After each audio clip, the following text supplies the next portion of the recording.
La Chine a fait preuve de confiance envers l'Afrique comme un grand partenaire de développement. En 2015, le président chinois Xi Jinping avait promis 60 milliards de dollars d'investissement sur le continent et la session d'aujourd'hui se concentre sur les façons de bénéficier de cette relation. Ce qui est ressorti de cette conversation est que nous devrions faire plus dans l'industrialisation pour créer des emplois. Nous devrions faire plus en travaillant avec les jeunes aussi. Nous devons faire plus en travaillant à nous assurer de la position de la Chine sur le continent. Les Africains eux-mêmes doivent être mieux organisés et s'assurer que cette relation soit mutuellement bénéfique. Dans ce contexte, les experts appellent l'Afrique à apprendre du chemin pris par la Chine pour devenir une superpuissance économique.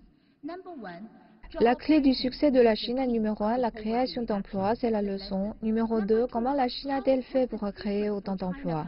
La Chine a capturé dans les années 80 lors du dernier cycle de relocalisation.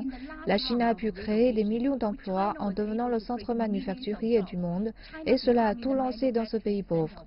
Le PIB par tête en Chine a été de seulement 154 $, ce qui est moins d'un tiers des pays subsahariens et maintenant il est de 7 500 $.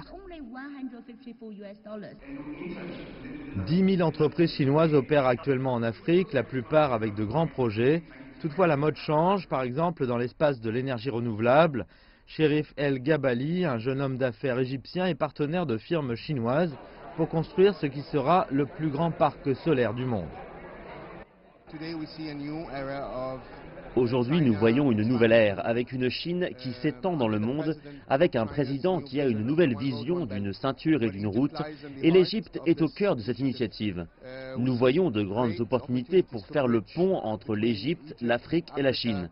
Il est temps de s'engager et d'approfondir le partenariat.